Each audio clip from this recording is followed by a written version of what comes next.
apakah Allah masih menerima taubat kita jika kita sudah pernah berzina? Kalau berzina jangan ikut-ikut saya. Kita zina sama pelacur. Gini, kalau Anda masih punya kesempatan bernyawa dan belum sampai nyawa itu ke kerongkongan, maka taubat itu sangat terbuka bagi Anda. Kecuali kalau nyawa sudah sampai ke kerongkongan, segera kembali. Bahkan ada ayat yang khusus diturunkan untuk pertanyaan Anda ini. Ayatnya ayat ke-53, surahnya surah ke-39. Ayat itu diturunkan untuk menjawab seseorang yang terlibat dengan pertanyaan Anda seperti ini dan dia mau tobat. Maka Allah turunkan ayat kuliah, ibadiyalladzina asrafu ala anfusihim la taqnatu min rahmatillah.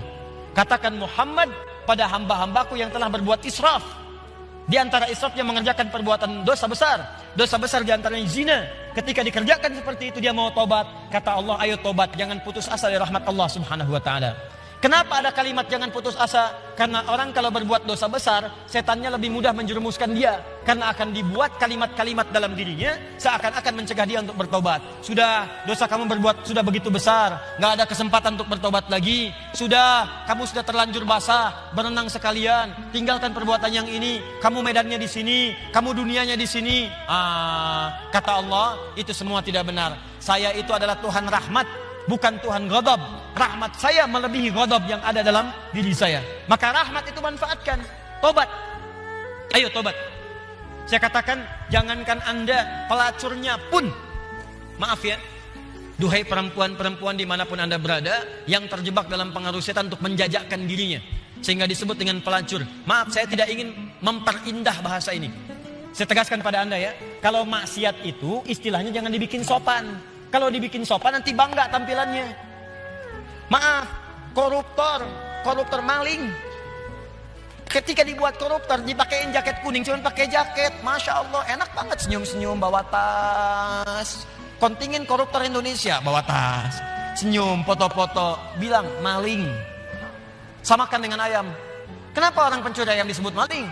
Pencuri uang ratusan miliar triliun disebut dengan koruptor. Walaupun mungkin maknanya berbeda, tapi kalimatnya diperindah. Maaf, perempuan menjajakan diri di malam hari jangan disebut kupu-kupu, nggak ada hubungan. Kupu-kupu aja nggak begitu. Ya, sebut aja dengan bahasa yang menjijikkan itu sehingga orang menjauhinya. Pelacur, selesai. Laki-lakinya apa? Jangan dipersempit. Buaya aja nggak begitu. Udah sebut aja misalnya pria jahat, pria buruk, pria pezina, selesai. Tuh pria pezina tuh. Bukan itu hidung belang, hidungnya sama. Nggak belang dia. Katakan pezina. Begitu disebut pezina, dia akan menjauhi perbuatan itu. Ayo, tempat-tempat zina, sebut aja begitu. Ya, jangan disebut dengan kalimat-kalimat yang indah. Begitu disebut dengan kalimat yang indah, seakan-akan perbuatan itu menjadi baik. Teruskan. Pernah dengar tentang hadis ini? Seorang pelacur memberikan air, minuman kepada seekor anjing. Ketika diberikan itu tiba-tiba keluar firman-Nya dengan segala keikhlasannya dia masuk ke dalam surga. Pernah dengar hadis itu? Jangan salah baca. Kalau salah baca nanti, jadi pelacur aja bisa masuk surga. Cukup cari anjing aja, anjing kasih minum surga. Kalau seperti itu enak banget. Bukan, cara bacanya adalah ketika dia memberi minuman itu, dia sadar dengan dirinya. Ini anjing aja hewan najis, disebut najis, keadaannya terhina, diberikan minuman, tiba-tiba dia bisa berubah beraktivitas dengan cara yang baik.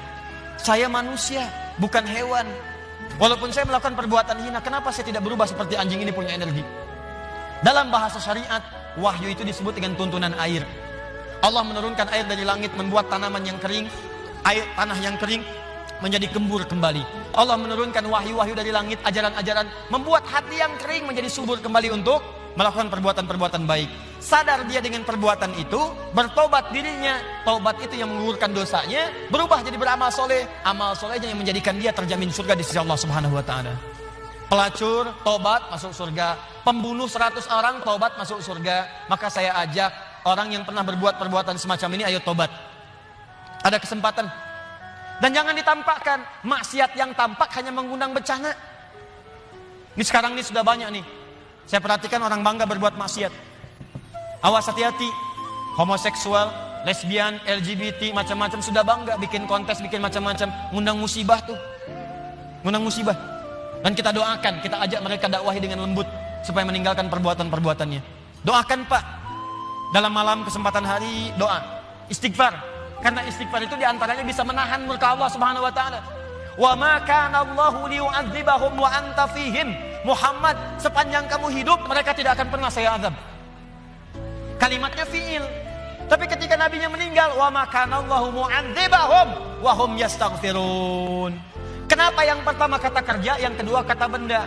Pertama kata kerja karena di zaman Nabi setelah masuk Islam jarang orang berbuat maksiat.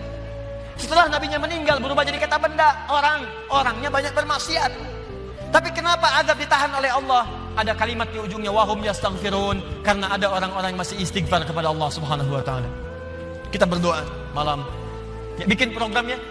Saya kemarin ke Padang berapa waktu lalu, wali kota Padang punya program Padang bebas maksiat. Saya kira ayo Kabupaten Bandung, ya Kabupaten Bandung bebas maksiat. Anda berdoa, dakwahi, tampakkan kebaikan. Ayo mulai sekarang yang ngaji dengan saya minta komitmennya. Kalau Anda pegawai berangkat ke kantor, perilaku yang baik, tunjukkan nilai keislaman, jujur dalam bekerja, jangan takut. Anda tidak akan kehilangan rezeki. Anda nggak korupsi pun rezekinya segitu. Anda korupsi rezekinya nggak nambah segitu juga. Jadi kalau Anda bisa dapatkan yang halal, kenapa mencari dengan yang haram? Nggak usah, yang baik-baik aja, rezeki Anda sudah terjamin. Demi Allah saya katakan, kelihatannya banyak, cuman segitu juga. Kalau Anda berbuat baik, ditahan oleh Allah, seperlunya dikasih, perlu dikasih supaya Anda nggak repot. Kadang-kadang dikasih banyak supaya bisa zakat, supaya bisa infak. Cukup tempuh dengan cara yang jujur, rezeki datang dengan semestinya. Ayo Anda yang bekerja di birokrasi, di diplomasi, jujur aja udah. Tunjukkan nilai keislaman. Pak, kenapa so soleh sih? Gak nerima proyek begini, bukan soleh. Saya ingin menunjukkan bahwa agama yang saya peluk selalu mengarahkan pada nilai-nilai kebaikan. Demi Allah saya katakan, saya tidak menerima ini pun rezeki saya akan didapatkan dengan seperlunya, sesuai dengan kebutuhan saya. Paham? Ditinggalkan yang tidak baik. Apapun pekerjaan Anda, yang polisi, yang tentara, yang macam-macam, yang camat, yang lurah, yang bupati. Ayo, kalau Anda merasa mengaji dengan kami, tunjukkan bahwa apa yang kita pelajari bisa dipraktekkan dalam kehidupan. Yang seperti ini, tobat. Kalau Anda tobat, saya doakan, saya bermohon pada Allah, semoga yang bertanya ini kalau benar-benar dia bertobat, dan semua yang bermaksiat bertobat, saya bermohon pada Allah semoga dimuliakan dengan surga saat kembali kepada Allah Subhanahu Wa Taala.